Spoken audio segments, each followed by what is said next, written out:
Well, Shabbat Shalom, everyone. I hope everyone's having a good day. Good. Are there any people that were not here last night? You're here today? Let me see your hands. So where were you at? No. All right, well, no, we're glad that everyone's here today. And for those of you that were here last night, you'll recall that we're going to be speaking about this weekend is 3 words. Who remembers what they are? Purpose, commitment, courage. So we emphasized purpose last night, so today we're going to talk about the commitment part of it, but just to kind of bring everyone who wasn't here last night up to speed. My opinion, I'm very opinionated, and I'm going to be sharing a lot of my opinions over the course of these services, but I believe that those 3 words in some ways sum up what our relationship with the Father, what we're supposed to be doing is all about. We have a purpose, and it's not to serve our own purposes, but to serve His purpose. And His purpose can be summarized this way: for God so loved the Baptists, or the Pentecostals, or the Messianics. What does it say? For God so loved the world. He so loved the world that He committed Himself in this way, that He sent His only Son, that whosoever should believe on Him should not perish, but have everlasting life. So if that is the Father's heart, what should our heart be? To love just our friends, just those who we agree with, or to love those that hate us? Now, I know we know all of these things and we've read it, but I have discovered in my own life, and I'm sure that if you're honest with yourself, in your own life you've discovered that it's one thing to say it. It's another thing completely to do it. But nevertheless, our purpose is to be a light in the midst of darkness. You prepare a table for me in the presence of my enemies, not in the midst of my friends. So as we start to kind of segue, I guess would be the word, from what we were discussing last night into what we're going to be talking about today, I want us to begin in John chapter 13 and read something. Again, I'm sure you're all familiar with this, but as Messiah was preparing to go to that tree, and He sat with His disciples, one of the things that He told them in chapter 13, verse 34, He said, "A new commandment I give you, that you love one another as I have loved you, that you may also love one another. And by this all will know that you are my disciples, if you have love for one another." So we've read that countless times. But if the world were to view us as a whole today, would they know that we are His disciples? It got deathly quiet on that one. If the world were to look at us as a whole today, would they be able to observe and see that we are His disciples? Or would it look like we're disciples of this guy or that internet page or this, that, and the other?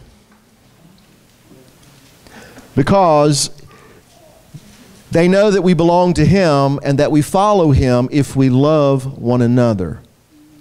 Now He says, "This is a new commandment that I give you," but is it a new commandment? Is that something we'd never heard before? Because actually I remember something about love your neighbor as yourself. And of course, Yeshua didn't first say that in the Gospels. It's first recorded for us in Leviticus, in the law. You love your neighbor as yourself. In fact, when Yeshua had one exchange with one fella about the greatest command, He told him, the greatest command is, "Hear, O Israel, the Lord our God, the Lord is one. And you shall love the Lord your God with all of your heart, your soul, your mind, your strength, with every facet of your being," in other words. And then Yeshua said, "And there is another like unto it. And you shall love your neighbor as yourself." On these 2 points, hang all the Torah and the prophets. Now, traditional or mainstream Christian view of that statement has been, at least this is the way I heard it growing up, that if you love the Lord your God with all your heart, soul, mind, and strength, and you love your neighbor as yourself, you don't have to worry about all that other stuff. All that other stuff just kind of gets tossed out. Well, no, that's not what he said. He said on those 2 points, hang all the Torah and the prophets. And so in my mind's eye, I would liken those 2 commands to a nail driven into the wall. And I've got to hang my coat, and I've got to hang my garments, and I've got to hang all my robes of righteousness, all these other things that I'm doing, keeping Shabbat, keeping the feast days, not eating this, all these different things. I got to hang on something. And it's those 2 points. Meaning, however, that if those 2 points aren't in their rightful place, then all my other commandment keeping is worthless. Has nothing to hang on. It simply falls to the floor. And so if we don't love our Father with all of our heart, soul, and strength, and if we don't love our neighbor as ourself, then all of our other quote-unquote righteousness is just an exercise in religion. And notice it's not one or the other. It's both. I would even make the argument that if you say you love the Lord your God with all of your heart, soul, and strength, but you don't really love your neighbor as yourself, then you really don't love the Lord your God with all your heart, soul, and strength. Because the one who says he loves God whom he has not seen, and he doesn't love his neighbor who he has seen, what is that said of that person? What is he? He is a liar. And by the way, who's the father of lies? So how are we going to be a light to the nations, in other words, if we can't find it within ourselves to love our neighbor as ourselves? And who is my neighbor? Yeshua was asked. Well, let me paraphrase what he said. It's the last person on the face of the earth you thought would be your neighbor. Because it's not the guy who dressed in the priestly robes, the one that you would expect to stop and help the man who's laying dying on the side of the road. It's not the one who was in the Levite, or who was the Levite who was dressed in his Levitical garb that you would expect to stop and help the man alongside the road. But as it turns out, it's the man that from a Jewish point of view was viewed as being a half-breed. The guy who was doing everything wrong, doing it on the wrong mountain, worshiping on the wrong day, doing all of this stuff wrong, that's the man who actually had a heart to stop and give aid to the man who was dying, laying on the side of the road. And so those priestly garments and those Levitical garments were nothing but robes of self-righteousness. Because what was in their heart was not what the Father is looking for. So who is my neighbor? It might be the person that you disagree with. It might be the person that in your view, whatever that is doing everything wrong, not doing it the way you think it should be done. But really, it's not as important what's on the outside as what is on the inside, because, looks can be deceiving. All that glitters is not gold, because the adversary comes posing how? As an angel of light. And what has mankind discovered through the ages?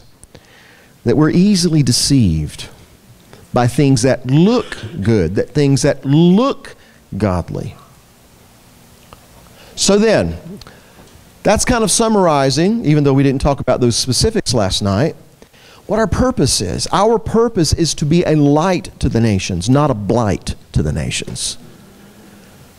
Our purpose is to reflect His light, not project our own light. And the heart of Messiah, the light of the Messiah, is demonstrated for us in the fact that He committed Himself to hang upon that tree. Now, when He went to hang upon that tree, knowing, well, if you believe the way I believe, there's an old song that says, when He was on the cross, I was on His mind. I believe that. I believe that. Can I explain how? No. But do I believe that? I do. Because I believe that before I was in my mother's womb, He knew me. Because God so loved the world that He gave His only begotten Son, etc. So when He went to that tree, to be hung upon that tree, to make atonement for my sins, even though that was 2,000 years ago, considering that He would know all the stupid stuff I would do, was He in agreement with me when He went to the tree? Did He agree with all the stupid stuff that I was going to do, that you were going to do, and all the sins that we were going to commit? Was He in agreement with that? Was He condoning that? No. But yet, did He commit Himself to the purpose, even though He was not in agreement with me?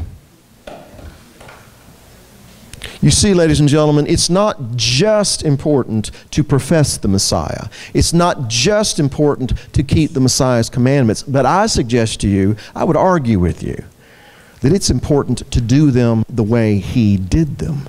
It's important to reflect Him in how we do these things. And if all people see in our following Him is condemnation and judgment and antagonism and apathy, then are we truly reflecting His light? If you go over to Exodus chapter 32, I'm not going to read it all for the sake of time, but in Exodus chapter 32, there's a very key event that takes place in Israel's history, and it is the golden calf incident. Now, is there anyone here this afternoon that has a Chumash or Hebrew text of any type? Anybody? You who do? Okay. All right, chapter 32. I want you to look at the heading. And I want you, if it's got the chapters written in Hebrew, this is what you should see. Lamed Bet. Here's why. Because the numerical value of Lamed is 30, and the numerical value of Bet is 2, and so 30 plus 2 is 32. Well, that was very profound, wasn't it? All right, but here's why I find that to be interesting, because the letters Lamed Bet actually spell a word as well. And the word that it spells in Hebrew is lev. Does anyone here know what that word means? Heart. You see, previously, when Israel was at the foot of the mountain and the Creator comes down on top of the mountain, He said to Moses, "You saw what I did unto the Egyptians and how I bore you unto myself upon eagle's wings. Now, if you will indeed hear my voice and keep my covenant, then you shall be a peculiar treasure unto me above all peoples, for all the earth is mine. You will be a kingdom of priests and a holy nation." But I want you to notice a couple of things there. Number one, He's already brought them out of Egypt. He's already redeemed them from bondage by the blood of a lamb. They're already saved, if you will. But then He says, "But now, if you will hear my voice and keep my covenant," hear what I'm saying, do what I'm saying, because we're not just to be hearers of the word only, but to be doers of the word as well. "Then you'll be that peculiar treasure unto me above all peoples." Then you'll be that kingdom of priests, that holy or set-apart nation. And so on the morning of the third day, when the Creator comes down on top of Mount Sinai, and the mountain was all together in the smoke, and the mountain is quaking, and they're hearing the sounds of trumpets and all these different voices, and it's a very, very dramatic scene. Do you remember that the children of Israel, number one, it said the camp quaked. They were afraid. Apparently they were so afraid their knees were knocking. Have you ever been so afraid that your knees were literally weak? And that's exactly what I see. In my mind's eye, of course, I'm crazy and weird, but I see Don Knotts there at the foot of the mountain, you know.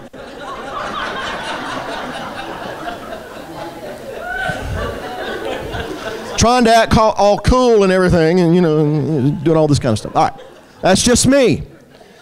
So when God spoke the commands, eventually Israel goes to Moses and says what? "Please tell God to quit talking. Whatever He says, we will hear and we will do." But it's really easy to say stuff. It's really easy to say stuff. it's another thing to back it up. A kind of an apples and oranges demonstration of this is later on in the Gospels. You remember Yeshua was in Capernaum in the Galilee. And he was teaching in a house, and it was so crowded that, these two guys that were bringing this man who was on a sick bed, they couldn't even get close to the house. So you remember, they climbed up on top of the house, they started opening up the roof and let the man down through the roof. Remember? Now, in that crowd of people that were there were people who had come up from Jerusalem to inspect what's going on. So when Yeshua sees the faith of these men and that man that's on that bed, he said, "Son, your sins be forgiven you." Remember? And do you recall what those religious people from Jerusalem were thinking amongst themselves? Who does he think he is? Is he making himself to be as God to forgive sins?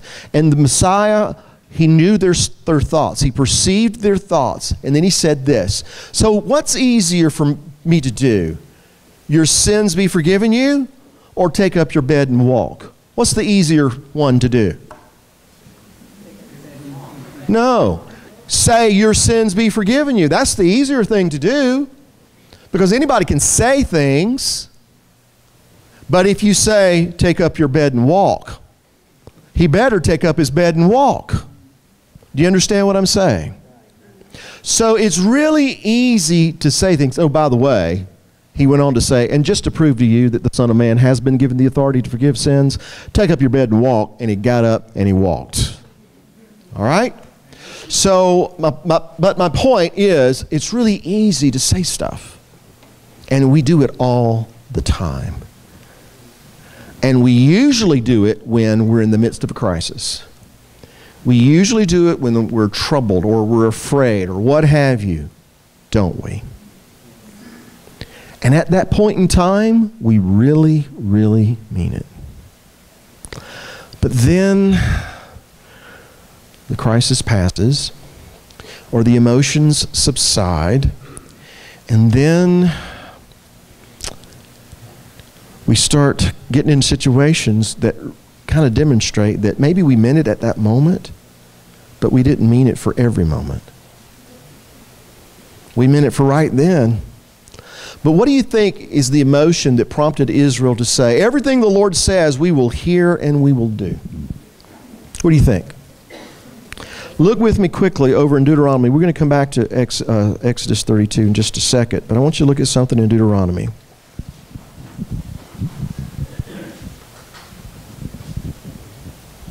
Chapter 5. Deuteronomy 5, verse 23. So it was, Moses says, when you heard the voice from the midst of the darkness while the mountain was burning with fire, that you came near to me, all the heads of your tribes and your elders, and you said, surely the Lord our God has shown us his glory and his greatness, and we have heard his voice from the midst of the fire. We have seen this day that God speaks with man, yet he lives. Now therefore, why should we die? For this great fire will consume us, because our God is a consuming fire, right? If we hear the voice of the Lord our God anymore, then we shall die. For who is there of all flesh who has heard the voice of the living God speaking from the midst of the fire as we have and lived? You go near, Moses, and hear all that the Lord our God may say, and tell us all that the Lord our God says to you, and we will hear and do it. Then the Lord heard the voice of your words when you spoke to me. And the Lord said to me, I have heard the voice of the words of this people which they have spoken to me. They are right in all that they have spoken. So apparently, had he continued to speak to them, they would have in fact died. And my conclusion about that is something we alluded to last night. When God speaks to us, he's not going to speak to us in a way that appeals to our flesh. He's going to speak to us in a way that challenges our flesh to die, because flesh does not inherit the kingdom of heaven. So the Word of God is not going to appeal to something that is not going to inherit the kingdom of heaven. And so the children of Israel, in this particular case, were seeking to save their lives. But when you seek to save your life, what happens? When you seek to save your flesh, you're going to lose your life. And so in reality, we do need him to speak to us. And when He speaks to us, it's going to be uncomfortable because it's going to challenge our flesh. And I don't care where you think you are on the scale of righteousness. Every one of us are still walking around in corruptible, mortal flesh. And so there are none of us who have arrived, starting with me. And so again, it really doesn't matter where you think you are on this scale, how much righteousness you think you've attained. I guarantee you there's something facing you and me today the Creator is challenging us to overcome and to die to. And if we think that we're going to save our lives our way, we're going to lose our lives. But Yeshua said, those who are willing for my sake to lose their lives, that's how you find it. And so we need Him to speak to us, regardless of how uncomfortable it makes us become, because that's the part of us He's challenging at that moment to die to overcome, so that we can draw closer to this all-consuming fire. And the closer we get to that consuming fire, the more of us is going to have to die still. Because Romans 12, what does Paul tell us? I beseech you, brethren, that you present your bodies, what? A living sacrifice unto the Lord, holy and acceptable unto Him, which is our reasonable service.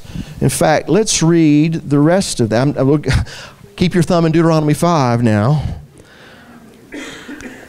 This is why I don't use PowerPoint. Because whatever that next slide is on PowerPoint, I feel compelled to go to. This way, I can just go wherever I want to go. In verse 2 of that letter, in chapter 12, Paul says, and do not be conformed to this world. Don't be mixed and mingled and intertwined with this world, but be transformed by the renewing of your mind. Why? For what purpose? That you may prove what is that good and acceptable and perfect will of God, or shall we say it this way, so that you can know His purpose for you in your life. Which suggests then that until I'm willing to become that living sacrifice, completely consumed in His flames, that I may never know completely His perfect will and purpose for my life. I will never fulfill that purpose completely and wholly until I am completely and wholly willing to die to myself. That's where commitment comes in. It's one thing to say something. It's one thing to acknowledge something, but it's another to commit yourself to doing it all of the way. So here's what in Deuteronomy 5 the Creator says of His people. After saying all the words of the people, they're writing what they say. Verse 29 of Deuteronomy 5, He said this, oh, that they had such a heart in them, that they would fear me and always keep my commandments, that it might be well with them and with their children forever. And so if you'll allow me to use Bill's paraphrase, here's what he was saying. I heard what they said, and what they said was right. But what they said was not a true reflection of what's in their heart. Because He already knew what was in their heart. Oh, and get this. Even though He already knew what was really in their heart, He gave them the instructions anyway. So back to Exodus 32. They had said, we will hear and we will do. One of the things that He said as He gave them the 10 commands, the first one was, I'm the Lord your God who brought you up out of the land of Egypt, out of the house of bondage. Now that to us sounds like a statement, but Hebraically that's a command. Because you see, until we understand and embrace and internalize the fact that He is the one that brought us up out of the land of Egypt, out of the house of bondage, we're never going to get all the other ones in their proper order either. It's like, you shall love the Lord your God with all of your heart, your soul, your mind, and strength. Really, if we don't have that in place, then what's the benefit of doing all this other stuff? So we need to acknowledge first and foremost that He is the Lord our God who brought us up out of the land of Egypt, out of our bondage. He's the one who delivered us from our lifestyle. He's the one who cleansed us from the guilt of our sin. No one else has that authority. So that's the first command. But the second one was this, which was kind of based on what He said in the first one. And you're not to make any graven images of anything in the earth, the heavens, the seas. Not just as it relates to foreign idols, but as it relates to Him as well. So that's what He said, and Israel said, we will hear and we will do. Moses, you go talk to him. We don't want to hear him because if he continues to speak, we're going to die. And so Moses makes his way up to the top of the mountain. And when he's on the top of the mountain, conferring with the Creator to get all these instructions they said they wanted to hear and that they would do. In chapter 32, they come to Aaron and say, well, you know what? Moses has been gone a long time. And the God that he's speaking to, we can't see him. We just heard his voice. We can't see him. We don't know what's become of Moses. He's disappeared. He said he was coming back, but who knows when that's going to be? And we need somebody to lead us. We need somebody to lead us and take us into the promised land, so to speak. So Aaron had them break off their gold. They brought all their gold to Aaron, remember? And then Aaron, as he later reports to Moses, took that gold and he said that he threw it into a fire and poof, out jumped a golden calf. Well, that's what he more or less told Moses. But here's my point. When he did that, when he crafted this golden calf, the people said, this is your God, O Israel, that brought you up out of the land of Egypt. Now, were they saying that this idol, this Egyptian God, is who brought us up out of the land of Egypt? Or were they taking something they were familiar with from Egypt and then having it represent the God that Moses was speaking to on the mountain, and then echoing what he had said to them earlier, this is your God, O Israel, that brought you up out of the land of Egypt. So my main point here is, how committed were they to what they said they would do? Because he said, they said, whatever he says, we will hear and we will do. And one of the things he said was, I'm the one that brought you out of Egypt. Don't make any graven images. How committed were they to their words? In other words, Exodus 32, spelled Lamed Bet, which is the word lev or heart, it seems to me the Creator was orchestrating events and circumstances that we're going to see is what is in their heart match what their words are saying. Are their words and their deeds reflecting truly and faithfully what's in their heart? Or let me put it another way. The Creator knows you and me better than we know ourselves. Sometimes there are things that He exposes that are in our heart that we really consciously didn't even know they were there. Has anything ever come out of your mouth and you thought, where in the world did that come from? Have you ever done something and you thought, where in the world did that come from? You see, He knows us a lot better than we know ourselves. He's the one that made us, and I'm not saying He made us to do those things that were wrong. He just knows us. And I would suggest that He knows very skillfully how to orchestrate events that are not intended to embarrass us, not intended to destroy us, but are intended to expose what's really and truly in our heart. And once it's out in the open, of course, the challenge would be to acknowledge it, to repent of it, and to overcome it. But nonetheless, what we see in His people, all the way back to the beginning, is it's really easy to say something. It's another thing to do it. Let me give you another example. I would never deny you.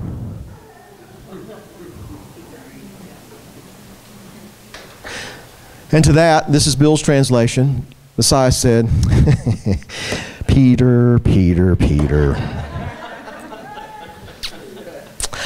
I know that you really think you mean that, but Peter, before the night's over with, before the rooster has crowed in the morning, you're going to deny you even know me, man, 3 times.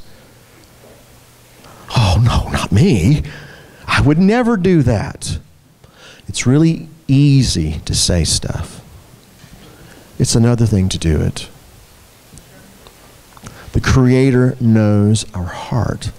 Oh, that they had a heart within them to keep my commandments, so that all would be well with them and with their children forever.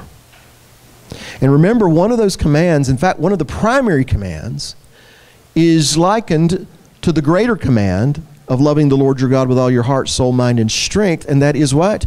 To love your neighbor as yourself. So it's really easy to say, I love my neighbor, until your neighbor disagrees with you. Until your neighbor doesn't do things the way you think your neighbor should do them. And then what do we see? We see our heart. Let's go over here to 1 Peter.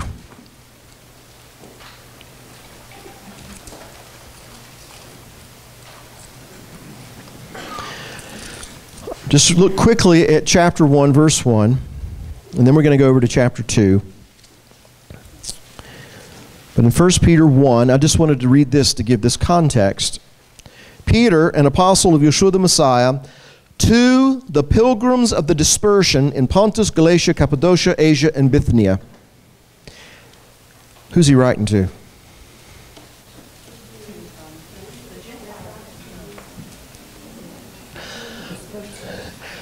He's writing to God's people. He's not writing to the world. He's writing to those fellow believers who are in the dispersion, he says. The modern word is used as diaspora. But the point is, he's not writing to the world, is he?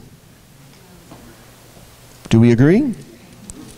So then, going over to chapter 2, verse 1, therefore, lay aside all malice, all deceit, hypocrisy, envy, and all evil speaking. Who's he speaking to? Who is he speaking to? He's speaking to his people. The Baptists, the Pentecostals, the Messianics, the Torah observant. He's speaking to his people. And here's what he says. Lay aside malice, deceit, really? Hypocrisy, envy, and all manner of evil speaking. As newborn babes, desire the pure milk of the word, that you may grow thereby. Well, if he's saying desire the pure milk of the word, that would suggest to me that there might be out there floating around the tainted milk of the word.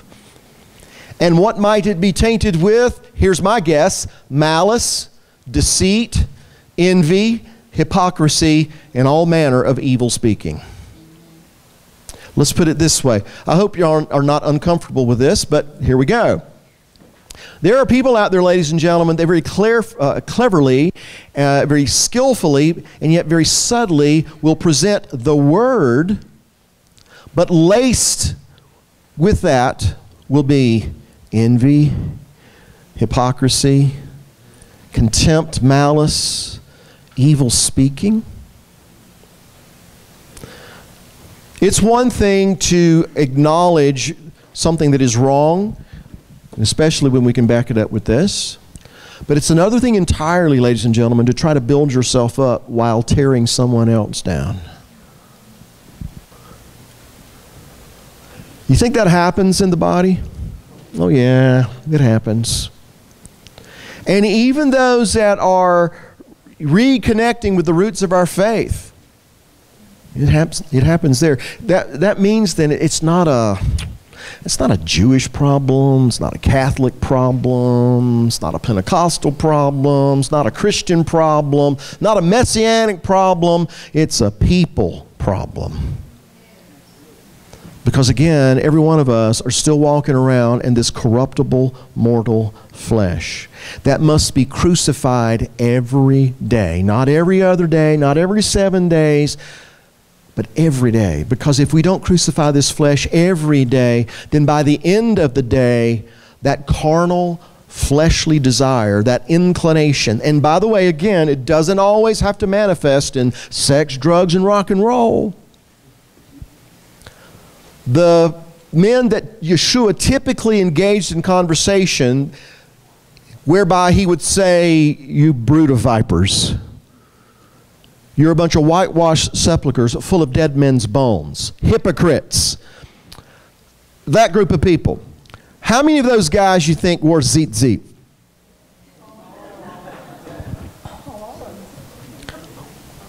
All of them? I would say most all of them. I'd say a good majority of them, if not all of them. But do you understand my point? How many of those guys that he spoke to in that way do you think knew Hebrew better than you and me? How many of those guys were keeping Shabbat? Feast days. Going to the temple.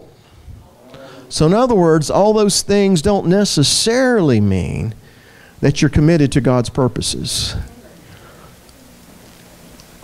Those things may not be a true reflection of what's in your heart. And the Creator knows how to orchestrate circumstances whereby He proves what's in your heart. Now, I'm going to give you personal testimony here, and I'll make it brief. Over the last year, I've been going through Sheol. The rest of you can fill everybody else in later on what that means. Hades, Gehenna. All right? In every way imaginable, relationships that have been severed, dissolved, blown up, and I have no reason to this day why. Just boom, it happened. Health issues, all kinds of issues, just things going on in my life to the point I'm going, okay, God, what's going on? What in the world is going on? And I'm sharing this with you because as I'm going around the country, here's what I hear other people saying, I'm going through Sheol and I don't know what's happening. And it's more than just the in and out everyday routine of life. We're not talking about I had a flat tire on the way to the church today. I'm not talking about I bounced a check the other day. That's not what I'm talking about. I'm talking about one problem on top of another problem, on top of another problem, on top of another issue, to the point that I feel like the very life is being squeezed out of me just a little bit at a time. And so if I'm feeling that way, I'm convinced it's more than just life. The body of Messiah finds itself in a time where the Creator is orchestrating circumstances that is intended to prove what's in our heart. Because we've been saying for some time, we will hear and we will do. But it's another thing to actually have those words truly and faithfully reflect what's in your heart. Because we will pick and choose what we will hear and do. And by that, I don't mean or limit it to, well, I'll keep the Sabbath, but I still want my pork chop. No, I'm talking beyond that. By the way, no extra charge. What we're part of, ladies and gentlemen, is more than pork chops. It's more than tinsel on Christmas trees. It's more than Peter Rabbit and Easter. It's beyond those kinds of superficial things. It's beyond all that. This is about understanding His purpose in us and through us and committing ourselves even unto death that that purpose be fulfilled. And so then those things those ways that I try to convince myself that I'm righteous, sometimes He has to orchestrate circumstances and events that are intended to squeeze everything that's in me so that it comes on the outside, so I can see just what kind of a man I really am. If I take a grape and I squeeze it between my fingers, whatever's on the inside's coming out. And is there anybody here Now, again, I'm not talking about the superficial things of life. And you don't have to raise your hand. But are there any other people in this room that feel like I do, that it's just like you're being squeezed everywhere you look, everywhere you turn? Something's going on, and what's coming out of you, you don't necessarily like. You know, I grew up in a Pentecostal church, as I said, and I'll pick on Pentecostals because I are one. But we used to really emphasize the devil and demons and spirits and things like that. And I believe in spiritual warfare. I believe there's an adversary. I believe there are demons out there. But I don't believe that everything that happens to us is the devil. I don't. I don't believe my flat tire is the devil. I don't believe my bounce check is the devil. No, I bounced a check because I didn't keep up with how much money was in the bank. The devil didn't stub my toe in the middle of the night. I was just too lazy to turn on the light switch. In other words, a lot of what we contend with, ladies and gentlemen, and deal with and battle and grapple with, a lot of that, I'd say the vast majority of that, is my own choices. Decisions I made, and the Creator let them run their course. Thank you, all one of you. Now, that being said, I do believe there's an adversary out there, and there are times that the Creator allows the adversary to come against us, whether that be as an individual, as a family, as a fellowship, as a body. I do believe that at times He's allowed that. I only have to go to the story of Job to make my point. But for many reasons, I'm sure that He knows, and probably He alone knows, He allowed the adversary to buffet Job the way he did. But there's one thing that jumps out at me in the story of Job, and it's found in chapter 1, and you don't have to turn there, but it says this. Well, it says the Creator made this observation about Job, that there's none like him in the earth. Job didn't say that of himself. The adversary didn't say that about Job. Only the Creator said there's none like him in the earth. Now here's Bill's opinion. Only the Creator could say that because only the Creator could know that. However, I'm convinced that the Creator wanted everybody to know that. I believe He wanted it to be manifest in the earth. And so what was on the inside that only the Creator could see, He wanted to be manifest for everybody to see. And so then, you know what He did? He allowed Job to be squeezed. And what do we discover about Job? As he's being squeezed, the Lord gives, the Lord takes away. On one day.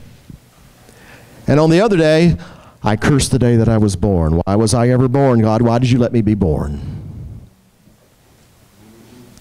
So what do we find out? He was a lot like you and me in some respects. On one day, I know that my Redeemer lives. And on the other day, he's going, woe is me, woe is me. So he got to the point that the Creator finally said, okay, Job, you know everything. Seeing how you're so smart, where were you, Job, when I hung the earth upon nothing, etc.? You know the story of Job. But don't miss the point. The Creator allowed the adversary to squeeze him, but not to destroy him. When the adversary presented himself unto the Lord, and the Lord said, where you been? Well, I've been going to and fro, up and down in the earth, obviously, as far as I'm concerned, as a roaring lion, seeking whom he might devour. It is the Creator who called his attention to my servant Job. Pointed him out to the adversary. It's like he was saying, well, look, why don't you attack him? I mean, in effect, that's what he said. Why don't you attack him? The adversary said, well, I would, but you've blessed the work of his hands. You've got this hedge of a protection around him. But if you let all that go, you let that down, then he'll just be like anybody else. Okay. And then he says, you can do this, but you cannot cross this line. You know what that tells me? Number one, anything and everything the adversary has ever been allowed to do, is doing, will do in the future, the Creator still has set the parameters and the boundaries. He can't go beyond those boundaries. He's not all powerful. And by the way, can't be everywhere at all at one time. He's limited, and the Creator is the one who limits him. And so that means that anything that he's been allowed to do, is doing, or will do to you, to our families, to our fellowship, it has not escaped the attention of the Creator, and he is in some way allowing it to happen, but not to destroy us, but perhaps to squeeze us. And perhaps it's intended to, yes, not only expose those things that are unfruitful, those things that need to be overcome, those things that need to be repented of, but perhaps it's also to manifest to the world that we are a chosen generation, a royal priesthood, that we should show forth the praises of Him who has called us out of darkness into His marvelous light. You know, if we believe that we're living in the last days, here's what Yeshua said of the last days. It will be unlike anything the world has ever seen before or will ever see again. Didn't He say that? And so if we are living in the last days, consider this: the Creator, in His wisdom, has always chosen to work through people, has He not? Do we agree on this? I mean, He can do whatever He wants to, but He chose, and apparently because He wants to work through mankind, to work through His people. So then, if we are living in the days that Yeshua said would be unlike anything the world has ever seen or will ever see again, it seems to me that you and I have come into the kingdom for such a time as this. And that suggests further that it's going to require there be a people unlike anything the world has ever seen or will ever see again. A people who overcome the adversary by the blood of the Lamb, by the word of their testimony, and they love not their lives even to death. That's what I want to be. But it's easy to say. That's what you want to be too, isn't it? But it's easy to say, because all you had to do was just say, yeah. But it's another thing to do. So might it be that the Creator, corporately and individually, is allowing us to be squeezed, allowing us to be pressed. And let me add this to the mix: not by the world necessarily. See, I know what to expect from the world. They lie, they cheat, they scheme, they plot, they do all those things. I know that the tares do what the tares do, and therefore I'm on guard when it comes to the tares. The troubling thing is when the wheat start doing those same things. The troubling thing is when my brother stabs me in the back. The troubling thing is when my sister tells a lie on me or gossips about me or betrays me, and on and on and on. That's the hard part. That's where most of the scars come from. But just to kind of give it some balance here, was the Messiah ever accused of anything he wasn't guilty of? And who did most of the accusing? The Romans? He came to his own, and his own received him not. He was accused of being a wine bibber. He was accused of being a blasphemer. And for that, they scourged him and hung him upon a tree and stripped him naked, stripped him bare. Was he ever betrayed? And it wasn't just the one guy who did it with a kiss. It was those that said, I will never deny you. Because it's really easy to say. Here's what I'm trying to get to, ladies and gentlemen. We should not seduce ourselves into thinking that I would never be like those people. I would never be like Peter. I would never do what Judas did. I would never do what those people did. Because when we try to convince ourselves that we would never do this or we would do that, guess what's on the horizon for you or me? Guess what? Because when we say these things, I guarantee you He's going to orchestrate circumstances that are intended to prove or expose, whatever the case may be, is what's in his heart, what's in her heart, does it match the words coming out of their mouth?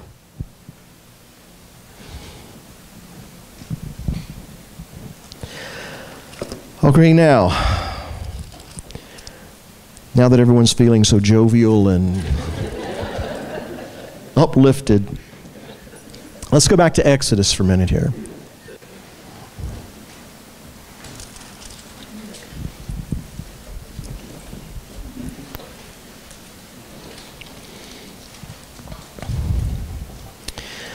Exodus 32, verse 19. So it was, as soon as he, that is Moses, came near the camp, that he saw the calf and the dancing. So Moses' anger became hot, and he cast the tablets out of his hands and broke them at the foot of the mountain. And then he took the calf which they had made, burned it with fire, and ground it to powder, and he scattered it on the water and made the children of Israel drink. And Moses said to Aaron, what did this people do to you that you have brought such a great sin upon them? He's going right to Aaron. Because you see, just before this, it records for us that when Aaron fashioned the golden calf, and the people said, this is your God, O Israel, that brought you up out of the land of Egypt, that Aaron built an altar before it, and then he said, and tomorrow we keep a feast unto the Lord. Which further convinces me that what's going on here is the people are taking something they are familiar with, and then mixing it with the invisible God, mingling holy with the profane, and the end result's always death. But Moses is going to Aaron, what did you do? And so Aaron says, do not let the anger of my Lord become hot. You know this people, they're set on evil. For they said to me, make us gods that shall go before us. As for this Moses, the man who brought us up out of the land of Egypt, we don't know what has become of him. And so Aaron's response is, well, what is typical of a lot of believers' response, and especially those people in leadership, when it's getting too hot and it's getting too oppressive, they cave in to political expediency and favoritism and what's going to make everybody feel comfortable and what's going to appease and what's going to appeal to their senses and their desires. You know this, people. What am I supposed to do about it? So, verse 24, I said to them, whoever has any gold, let them break it off. And so they gave it to me, and I cast it into the fire, and I'm inserting this word, poof, out jumped this golden calf. But that's what he said. I want you to notice something else here. What prompted the people to do this, at least in part, is because Moses went away saying he was going to return, but he didn't come back when they thought he should. Peter has something to say about this. Where is the promise of his coming? For since the fathers slept, everything has continued on as it always has. And Yeshua says, because the Son of Man comes when you're not thinking he's going to come. And when he comes, will he find faith in the earth? Will he find those who are not only acknowledging the purpose, but are committed to that purpose? And so, verse 25 says, and now when Moses saw the people were unrestrained, for Aaron had not restrained them to their shame among their enemies. That's a very powerful statement as far as I'm concerned. You see, Aaron was supposed to apparently restrain them. I said last night, the world's problem with God's Word and the problem that a lot of Christians have with God's commandments are, they view it as being an impediment to life. When in reality, if you keep His commandments, you live. So His commandments, His Word do not impede life, they ensure and enhance life. However, the Word of God and His commandments do impede and do restrain the evil inclinations of man. whatever they may be. And they don't, once again, have to be the obvious and blatant things. As a matter of fact, I would say that I'd rather it be the obvious and blatant things, because you can see those pretty easily. It's the more subtle things. Those things that disguise themselves and actually wear robes of piety. Because I think I said this last night, the tares are not sown in the field of tares. The tares are always sown in the field of wheat. And so if you and I are part of something the Creator's doing, and let me put a little finer point on that, if we believe that reconnecting with the roots of our faith is what the Father is doing, where He has led us to, where He's leading us into, and I'm convinced He is, then know this: the adversary is going to be in the midst of us. The adversary is going to be in the midst of us, trying to undermine everything the Creator's trying to do, trying to sow discord in what the Creator's trying to do. And if the Creator is calling us together to come together as one people and to be a light in the midst of the nations, what do you think the adversary might be trying to do?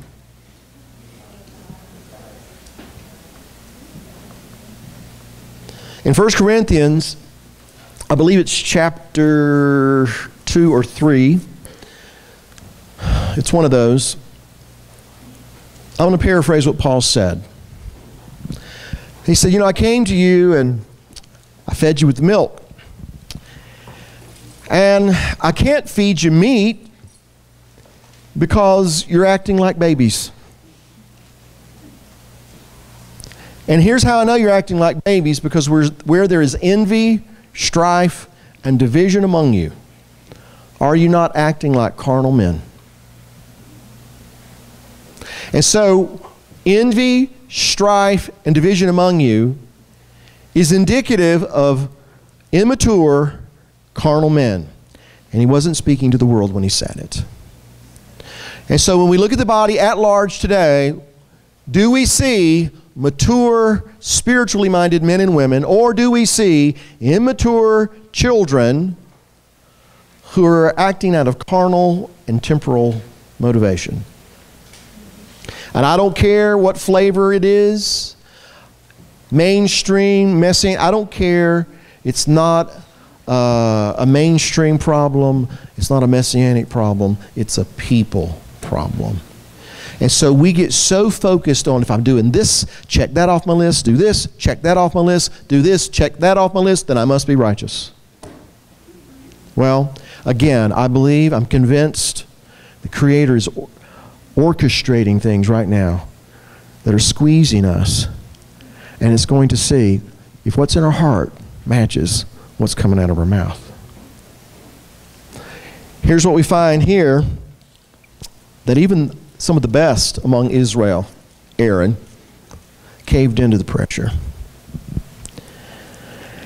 And then Moses said in verse 26, as he stood in the entrance of the camp, and he said, "Whoever is on the Lord's side, come to me."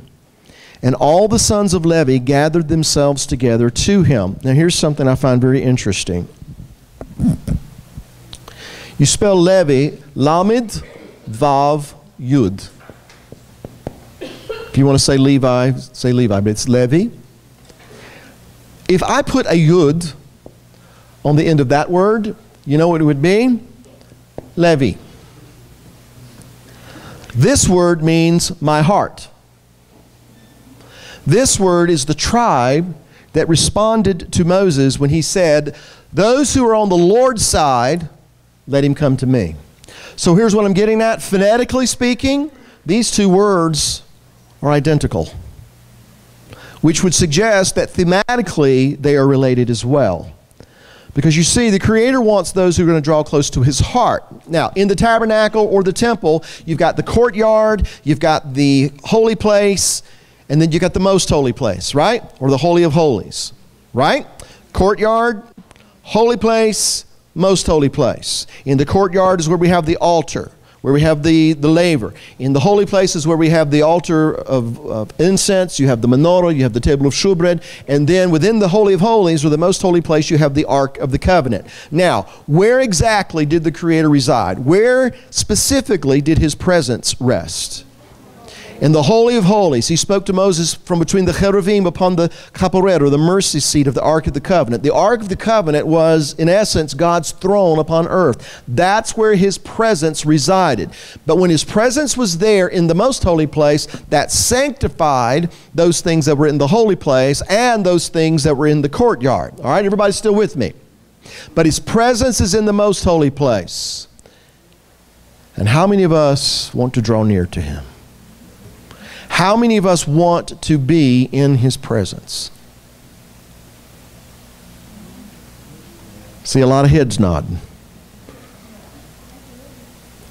Do we understand what that means? Because you see, our God is a consuming fire. And if we truly, sincerely want to be in his presence, then we need to count the costs that will be incurred. Because if we're going to draw close to him, that means that we have to die. And not just part of us. Not just giving up wine and women. Not just giving up shrimp cocktails and catfish. Not just giving up tinsel on a tree or bunnies and Easter baskets. But giving up my will. Giving up my desire. Which could even be my need to be right. See, it goes a lot deeper than what we tend to make it. In the context of the tabernacle or the temple, where were most people allowed to go? The court, all right? When in Exodus 19, when God said, "You shall be a kingdom of priests," he was talking to the whole nation. The entire nation of Israel, all 12 tribes, were called to be a kingdom of priests. In fact, we have proof of it that before this incident and before the tribe of Levi was designated to be the priesthood, you already had priests offering sacrifices unto God. Who were those priests? They were the firstborn of all the Israeli males that had been born up until that point in time, of all tribes, because Israel was to be a kingdom of priests. But something happened that forfeited that, and we just read about it. It was the golden calf incident. Because he said, in a manner of speaking, "Their lips draw nigh to me, but their hearts are far away from me." So Moses said, "Who is on the Lord's side? Let him come unto me." And the tribe of Levi joined to Moses. Because the Levites, or the Leviim, when we get to the tabernacle and we get to the temple, they can go beyond the court. However, to go beyond the court meant that they couldn't do things that all the other tribes could do. But even among the Leviim, or the Levites, there's another group of people called the Kohanim, the priests. They could go beyond where the Levites could go. But to go beyond that point meant they had to give up more than what the Levites had given up. And so the point is, the closer we draw to him, the more we have to die to. The more of us there has to be that ceases to exist. And when we draw close to him, it really starts getting very uncomfortable, because we're being squeezed, we're being pressed, and stuff's coming out, and we don't like it, and people turning against us, and people turning on us, and saying this and that and the other, and all this stuff's happening. Why are you letting this happen? Because you said you wanted to draw close to him. One thing I noticed about this little analogy is, if I truly wanted to draw close to him and I put it in the context of the temple, then I'm going to have to leave most people in the court. Doesn't mean they're not in relationship with God. I'm not bringing that into question. It just means that for whatever reason, they're content to stay in the court. That's as far as they want to go. But if I really want to draw close to him, I'm going to have to leave some of those people behind, and that means some of those relationships are not going to be what they used to be. And if I'm really going to go into his presence, that means I'm going to have to go beyond the holy place, which means there's going to be fewer still that I see around me. And if I really get to the place that I'm truly in his presence, then really it won't really matter who else is in there, as long as he's there. Because he doesn't want my support system to be solely based on you. Now, let me balance that statement out. As much as we think we can be independent, we need to learn to be interdependent. But that has to be founded upon our trust and our confidence in Him. So, after all this is said and done, Moses breaks the tablets, which is a picture of the breaking of the covenant. Israel had entered into a covenant. They said, we will hear, we will do. Well, guess what? They didn't do. They went out and did exactly what He said, don't do. They broke the covenant. And emblematic of that is Moses breaking the tablets of the law. And at that point, do you remember what happens? Let me paraphrase for you. God says to Moses, Moses, step aside. I'm going to wipe these people out. And I'm going to raise up a nation from you. What did Moses do? If you're going to blot them out, blot me out too. If you're going to kill them, go ahead and kill me. If your presence is not going to go with us, then we need to stay right here. Now, what does that become a picture of? Father, forgive them. They know not what they do. And after Moses does this and God relents, you have found grace in my sight, Moses, and so I will go with you. But now you go get some stone, bring it up here, and I will write the words of the covenant just like the first set of tablets.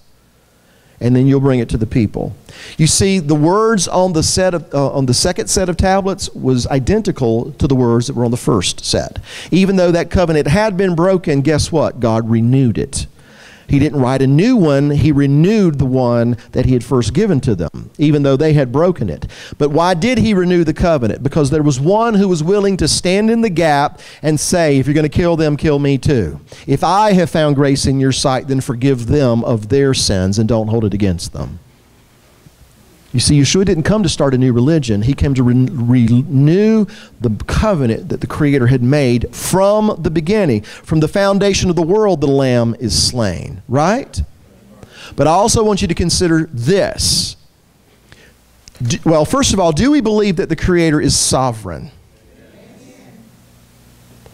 Then that means that He knows everything from beginning to end. And He is in control of everything from beginning to end, right? Notwithstanding, we have a free will, right? So would you agree with me, nothing takes Him by surprise? Do you agree with that? So He wasn't shocked when they started worshiping the calf. What do you think? I don't think He was. I don't think He was surprised. He knew what was in their heart before He started giving Moses the instructions. He already knew what was in their heart. So then is it possible that He also knew that Moses was going to do what he would do? In other words, let's put ourselves in that situation. You've been hanging around all these people. We don't look at anybody.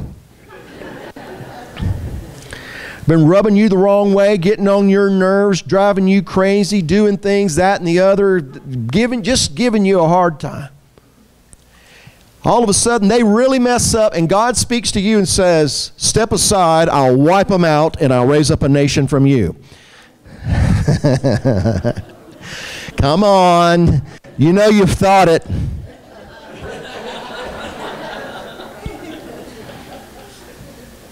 So is it possible, ladies and gentlemen, that the Creator knew what was in Moses' heart, but it had to be manifest for all to see?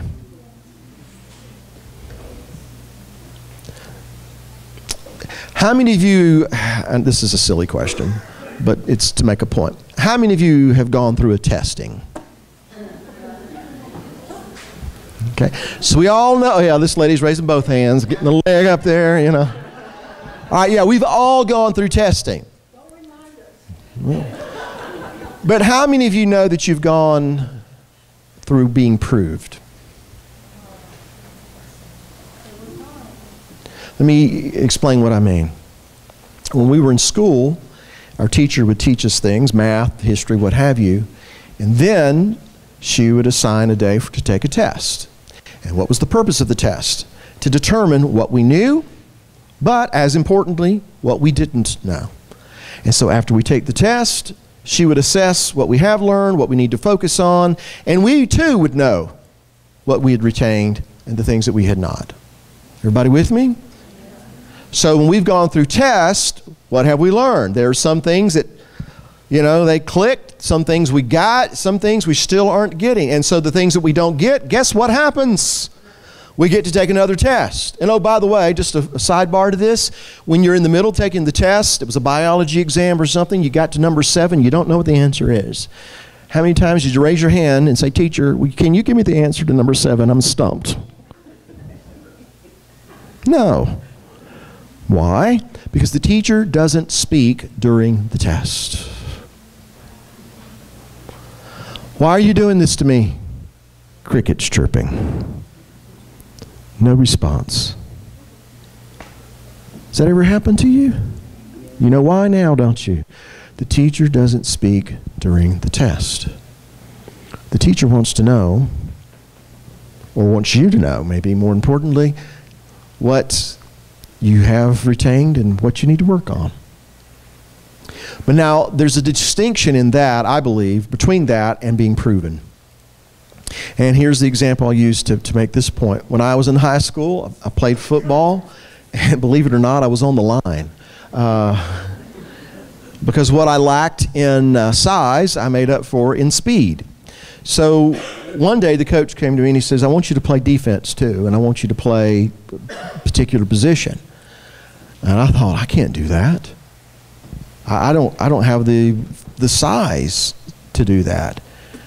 But he said, you're going to play that position. So he put me in that position, and I'm thinking, there's no way I can do this. But he put me in that position not because he wanted to find out if I could, but he wanted to show me that I could. See, he put me in a situation that he knew that I would arise to the occasion, even though I wasn't convinced I would. And so it's a difference between being tested and being proven. Do you understand? He knew that there was none like Job in all of the earth. But you see, that had to be manifest for everyone else to see. And so it all boils down then to this. It's one thing to acknowledge and to profess the purpose. It's another thing to be committed to it. Because commitment is going to require everything within us. If we're going to commit ourselves to His purpose, it's going to require everything within us. And so I want you to go with me now over to Luke.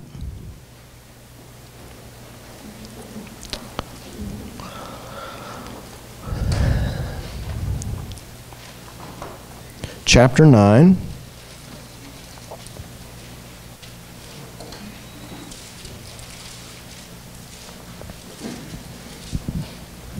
Luke 9, verse 51.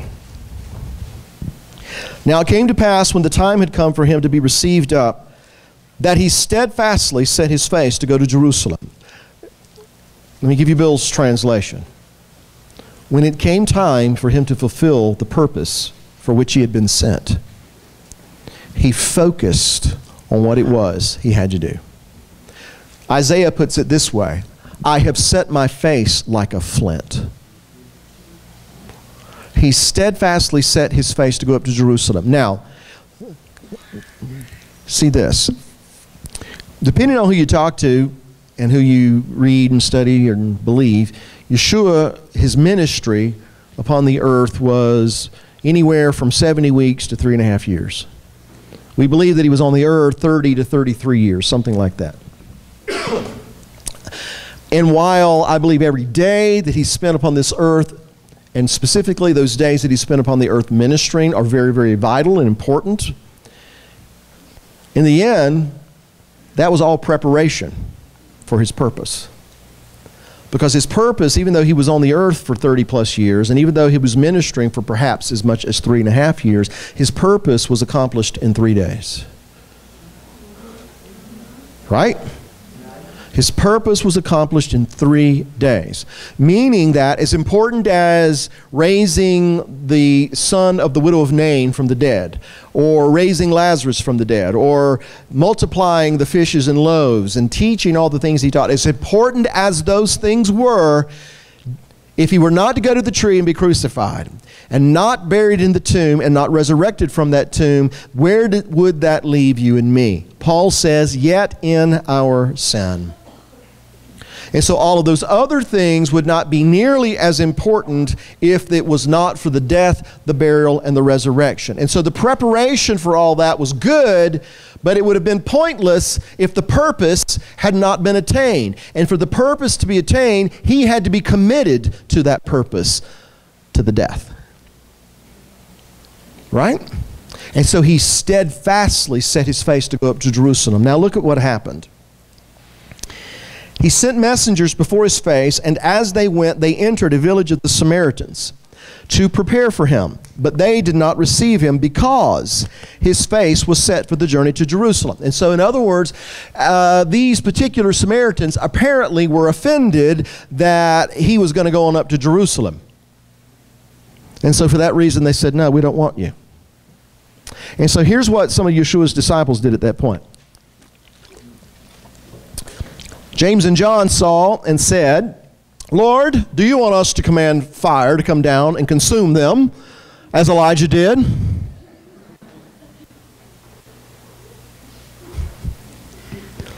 See, I know a lot of people like that. They're offended because that group of people didn't respond the way they thought they should have responded. And so they're ready to just call fire down upon them and consume them. They didn't say something the way I think they should say it, or they're observing it on the wrong day, and all of these, and they're heretical, and they're doing abominable things in their view and in their opinion. And so they're ready to just heap destruction upon them. And here's what Yeshua says to that. He turned and rebuked them and said, you do not know what manner of spirit you are of. For the Son of Man did not come to destroy men's lives, but to save them. And they went to another village. So a couple things we want to expound upon here. Again, some of the disciples, you know, the sons of thunder, they're ready to call fire down from heaven. But what Messiah tells them is that the spirit that's in you is not the spirit that's in me. You're of a different spirit than I am because you want to destroy people. I want to save people. Why? Because he was committed to the purpose. And what was the purpose? For God so loved the world.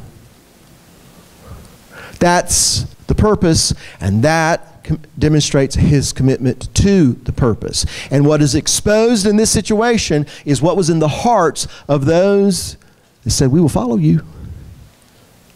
You're not really certain of what spirit you're of. Because you're in a judgmental, you have a judgmental spirit. You're ready to condemn people because they don't do or say or respond or react the way you think they ought to do it. And so you're not the spirit I'm of. Because I want to save those people.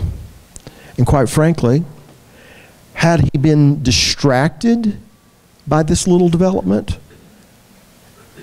and not set his face to go up to Jerusalem, to suffer on that tree, to be buried in that tomb, that he might be resurrected on the third day, then how would those Samaritans that rejected him here be saved later on? In other words, where his disciples were offended and distracted and ready to heap condemnation, Messiah kept his focus where it needed to be. He was committed to the purpose. He understood the purpose, and he was committed to that purpose, and he wasn't going to let anybody or anything or any little development or any little offense distract him from doing what the Father had set him to do. Because he said, I only say what the Father tells me to say. I only do what the Father tells me to do. And then he turns to us and says, and if you're going to follow me, you better take up your cross and do so.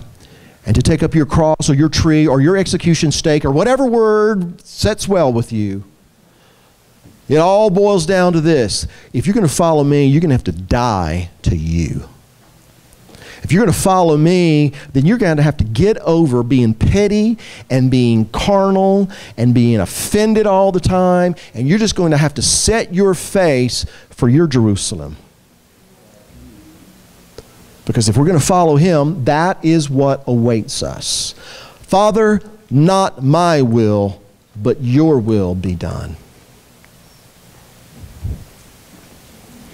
And notice, it's a very simple little statement, but it says volumes to me. They just went to another village.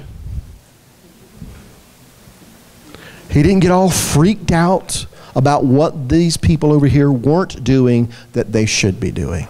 He didn't get all freaked out about these people doing something over here they weren't supposed to be doing. He didn't get all freaked out because they were going to observe Passover on Monday night and we are going to do it on Tuesday night. He didn't get all freaked out because they're saying Yahweh and they're saying Yahuwah. He didn't get freaked out over Yeshua. He didn't get freaked out all over that stuff. He set his face to go up to Jerusalem.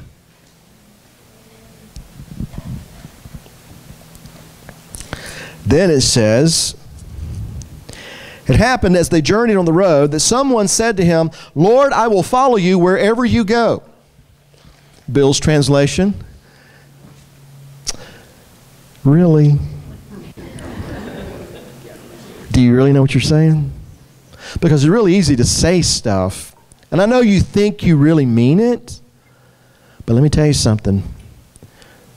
Foxes have holes, and the birds of the air have nests, but the Son of Man has nowhere to rest his head. So if you're going to follow me, if you really mean that, then guess what? You're going to have to take up your cross.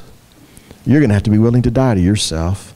You're going to have to be willing to lay things down. And you're going to have to be willing to not only profess me and not only follow me, but do it the way I do it, which means you're going to have to be committed to the salvation of men rather than being quick to judge and to destroy men. Do you really mean it? To another one, he said, follow me.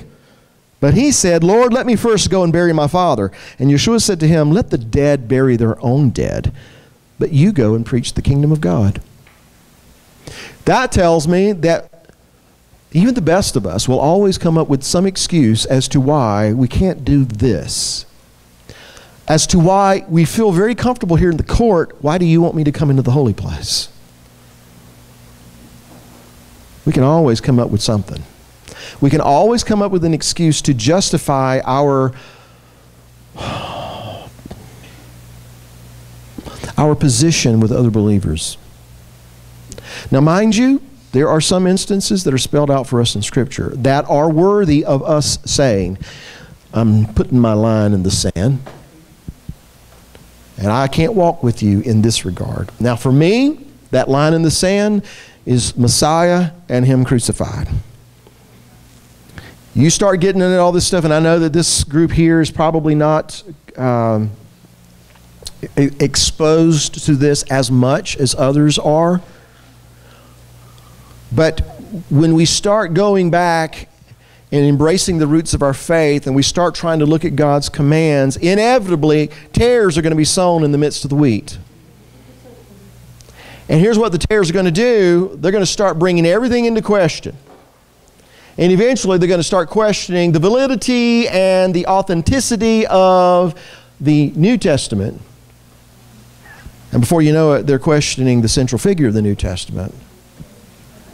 And so you see, there are things that are worthy of breaking fellowship over. That's my line in the sand. Now, quite frankly, it really doesn't bother me when somebody wants to refer to the Creator as Yahweh. It doesn't bother me at all. And it doesn't bother me when somebody wants to refer to Him as Yahweh or Yahuwah or Yehovah. It doesn't bother me.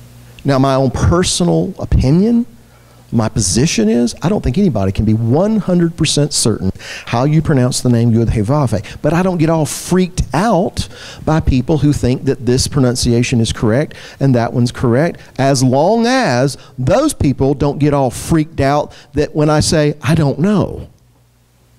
I can walk with you in that regard. I don't get all freaked out if somebody says, well, we believe that the new moon is this and we're going to keep Passover on this date, and I end up keeping it on a different night. I don't get freaked out over that. I can still walk with you. I was raised Pentecostal. I don't get freaked out that I'm in a Baptist church. As long as you Baptists don't get freaked out that I'm a Pentecostal. Right? We can walk with one another and still have these differences of opinion in some of these things. And because we're all on a journey and we're all looking through glass darkly. All right?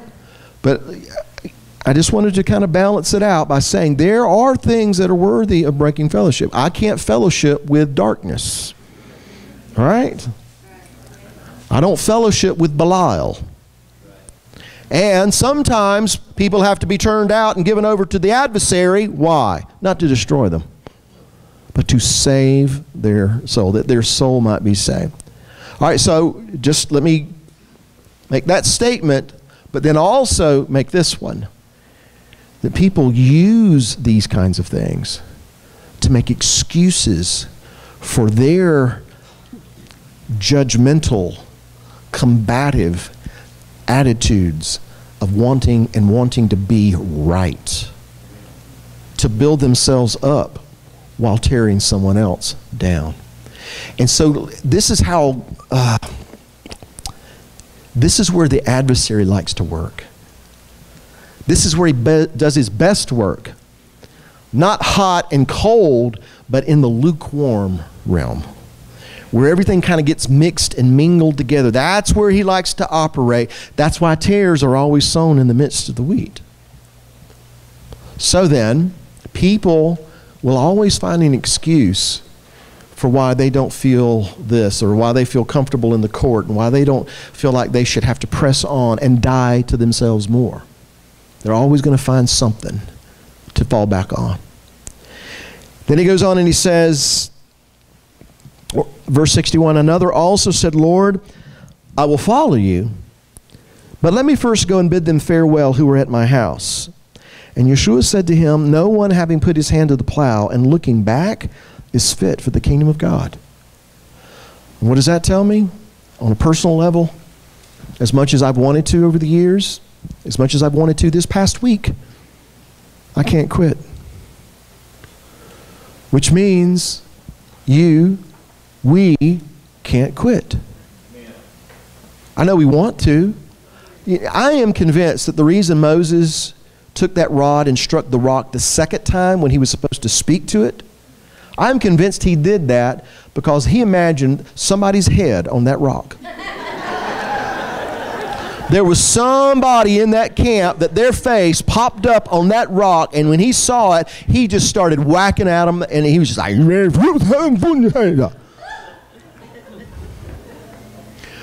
but you know what the consequence of that was? He didn't go into the land, and here's why. Because you did not sanctify me before the people, the Lord says. So as much as I would love, never mind, stop right there, Bill. You and I are to sanctify Him. It's not about sanctifying ourselves. It's about sanctifying Him. It's about lifting Him up. And so that means it's about getting our eyes fixed on Him and His purpose regardless of what my feelings are. And look, this is coming from a heart that is, it's being pressed and squeezed. And it's from a heart that says, God, I want to quit. I want to just go. I want to find 25 acres and a tractor. I want to disappear. I want to just disappear into obscurity, never to be seen again, just be with my wife and my children. That's what Bill wants to do. In fact, sometimes, why am I telling you this? Sometimes when I've tried to make that happen, he shuts the door in my, he didn't shut it, he slams the door in my face. Because what he's telling me is, Bill, I don't care what you want to do. You said that you would do what I wanted you to do. So are you committed to it? Is what's in your heart going to match what's coming out of your mouth? Those little bracelets the kids would wear so often, you know, WWJD? Well, he wouldn't quit. He'd be committed. And he doesn't let that guy, that group of people, those accusations, that over all this stuff going on around, he does not allow that to distract him from the purpose the Father sent him to accomplish. He set his face to go up to Jerusalem. Commitment. It's easy to say stuff. It's another thing entirely to do it. And so I'll leave you today with this. I realize if I polled everybody individually, and it was on record, being recorded here, are you willing to do whatever it takes to accomplish the Father's will in your life? I'm sure that everybody would say yes, and in their heart mean it. But what I'm trying to demonstrate here today, and it begins with me, is that He's going to give us the opportunity to prove it. He's going to give us the opportunity. He already knows what's in my heart. Nothing I do, say, have done, have said has ever surprised Him at any time. I don't believe that. I don't believe that He goes on vacation and comes back and somebody gives him a report and says, Bill Cloud did what?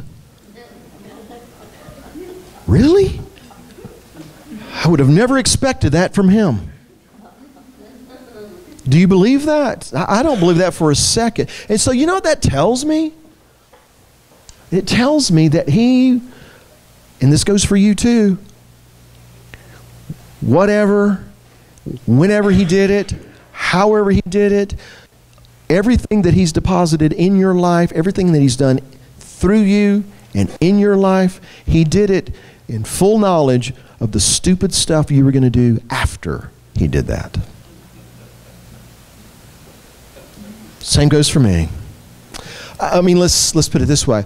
How many of you have ever prayed a prayer that goes something like this? Father, I can hardly bring myself to ask you to forgive me of this again.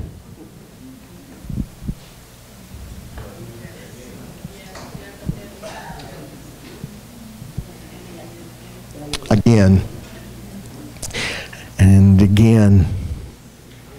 And again. I guess I just told on myself, huh?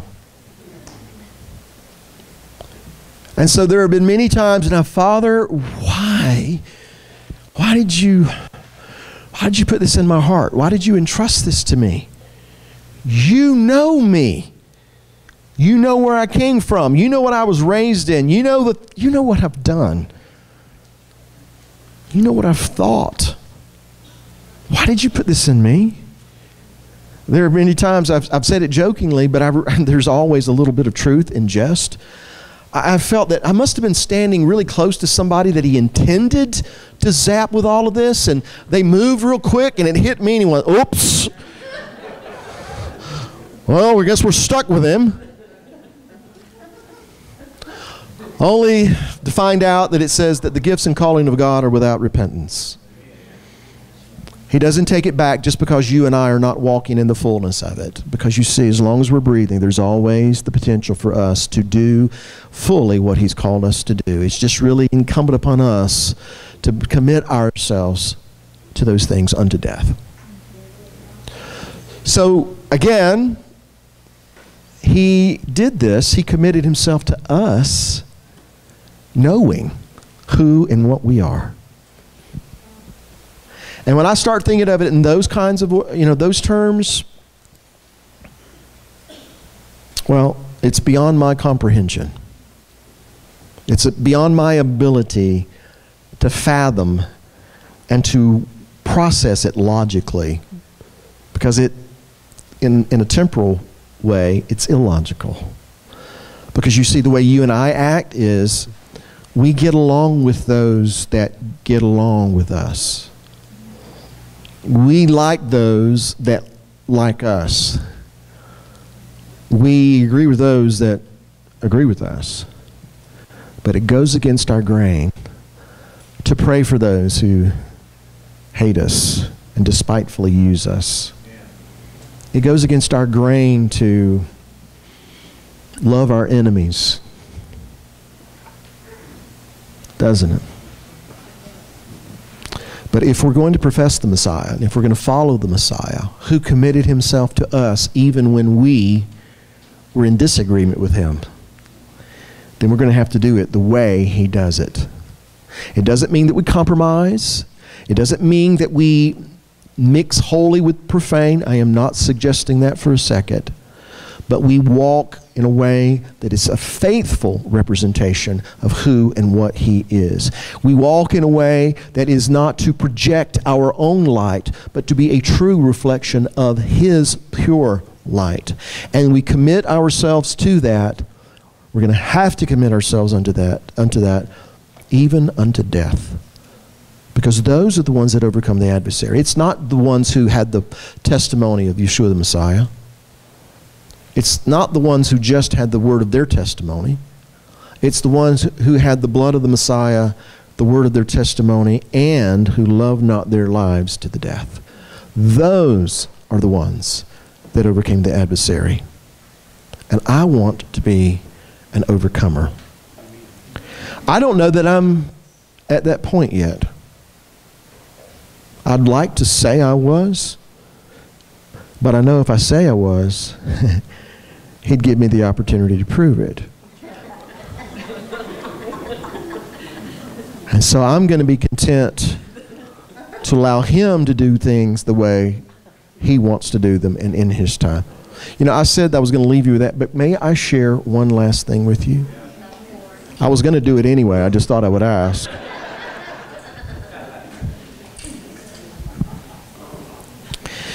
There is we all believe that we are living in the time of the redemption. Yeshua said in Luke 21, when you see these things begin to happen, you know, the signs in the sun, moon, and stars, and on the earth, the stress of nations, the sea and the waves roaring, men's hearts failing them, the powers of the heavens being shaken. When you see these things, look up, lift up your head, because your redemption is at hand. And so, are you with me that we believe that we're living in the day and the time, the age of redemption? Now, redemption is not something that is introduced to us in the New Testament. It's something that goes all the way back to the beginning when the Creator promised that the seed of the woman would come and crush the head of the seed of the serpent. So it was something He determined in the beginning. But there is a very, I believe, integral component of this redemptive process. And it's hinted at in Genesis 49.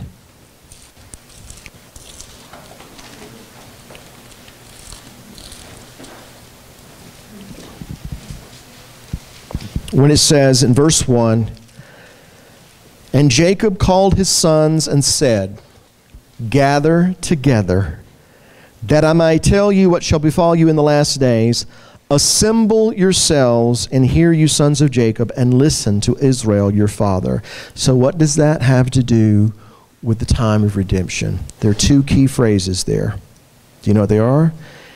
Gather together, assemble yourselves. What is He hinting at? What is He hinting at? He's hinting at coming together. Not because we necessarily agree with one another, but we come together in unity, not uniformity. And if I can find this one verse for you, and I will leave you with this. Micah chapter 2. Micah chapter 2, verse 12. The Creator speaks and says, "I will surely assemble all of you." And the reason we read Genesis 49, verse 1 is because He said, gather together, assemble yourselves. I'm going to tell you what's going to befall you in the last days. So what is the hint? That in the last days, He's going to be gathering all of His people. And so in Micah 2, is a prophecy of that time, "I will surely assemble all of you, O Jacob. I will surely gather the remnant of Israel. I shall put them together like sheep of the fold, like a flock in the midst of their pasture, and they shall make a loud noise because of so many people." Bill's opinion, a lot of that loud noise is conjunction, sliver, whatever. Whatever topic you want to take. But they're making a loud noise. But again, the key is He is going to gather us together. He is going to assemble us. And when we're starting to come together, we're going to have to somehow, some way, figure out a way to get along. But look at what happens when they're assembled together. Verse 13, the one who breaks open will come up before them. They will break out, pass through the gate, and go out by it. And here was why I wanted to read this. At that point, their king will pass before them with the Lord at their head. That suggests to me, and this is why it should be important to you, because if you're praying Maranatha, even so, come Lord Yeshua, come Lord Jesus. If you're praying that prayer, if you're praying for the return of the king, then guess what? The king appears at the head of them when they are all gathered together, when they're all assembled together. Because you see, when we are all in one place and in one accord, that's when things begin to happen. And so is it possible that the Messiah and his return is somehow connected to you and I, going beyond saying, I will love the Lord my God with all my heart, soul, and strength, to saying, and I will love my neighbor as myself? In other words, is it within our power, somehow or another? Are we holding the piece of the puzzle here that when we get over ourselves and we die to ourselves, that we can put that last piece of the puzzle in place that sets things in motion whereby he comes?